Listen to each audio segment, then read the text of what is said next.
દિવાળીના મહાપર્વને હવે ગણતરીના દિવસો બાકી રહ્યા છે। આ તહેવારની ઉજવણી કરવા લોકો થનગની રહ્યા છે। ત્યારે દીપોત્સવી તહેવારને અનુલક્ષીને ભુજ હાટ ખાતે દિવાળી મેળાનું આયોજન કરવામાં આવ્યું હતું।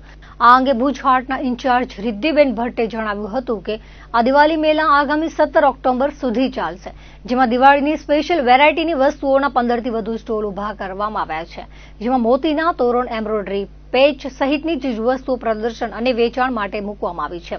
વધુમાં કહ્યું હતું કે વડાપ્રધાન નરેન્દ્ર મોદીના સૂત્ર વોકલ ફોર લોકલને ધ્યાનમાં રાખીને આયોજન કરવામાં આવ્યું છે। અહીં કારીગરો દ્વારા બનાવવામાં આવેલી વસ્તુઓનું પ્રદર્શન મુકાયું છે। અહીં સ્થળ પર જ કારીગરો દ્વારા જાતે બનાવાયેલી ચીજવસ્તુઓની લોકો ખરીદી કરી શકે। આ સ્થળની મુલાકાત લેવા તેમણે અનુરોધ કર્યો હતો। કલા કારીગરોને પ્રોત્સાહન મળે તેમજ કારીગરો દ્વારા તૈયાર કરાયેલી વસ્તુઓનું પ્રદર્શન વેચાણ થાય તેવા ઉદ્દેશ્ય સાથે દિવાળી મેળાનું આયોજન કરવામાં આવ્યું છે।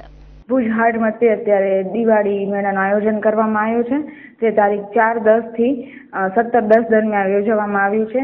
તો ભુજવાસીઓને નમ્ર વિનંતી છે કે તમે લોકો આવો અને કારીગરોને પ્રોત્સાહન આપો। અહીં તમને દિવાળીની સ્પેશિયલ સજાવટની વસ્તુઓ મળી રહેશે। મોતીના તોરણ છે, એમ્બ્રોઇડરી વસ્તુ છે, પેચ છે, ઘણી બધી વેરાયટી તમને અહીંયા કને જોવા મળશે।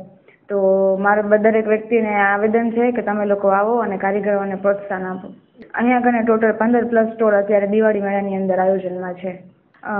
નરેન્દ્ર મોદીનો જે સૂત્ર છે લોકલ ફોર લોકલ, તો એને ધ્યાનમાં રાખીને કારીગરો દ્વારા જ બનાવેલી હેન્ડમેડ વસ્તુઓનું જ અહીંયા વેચાણ અને પ્રદર્શન થાય છે। તો તમને એનો લાભ મળી શકે। તમને લાઈવ ડેમો પણ અહીંયા જોવા મળશે। કારીગરો દ્વારા બનાવેલી આવેલી વસ્તુઓ તમે અહીંયા જોઈ શકો છો અને એની પાસેથી જ તમે ડાયરેક્ટ પરચેસ કરી શકશો।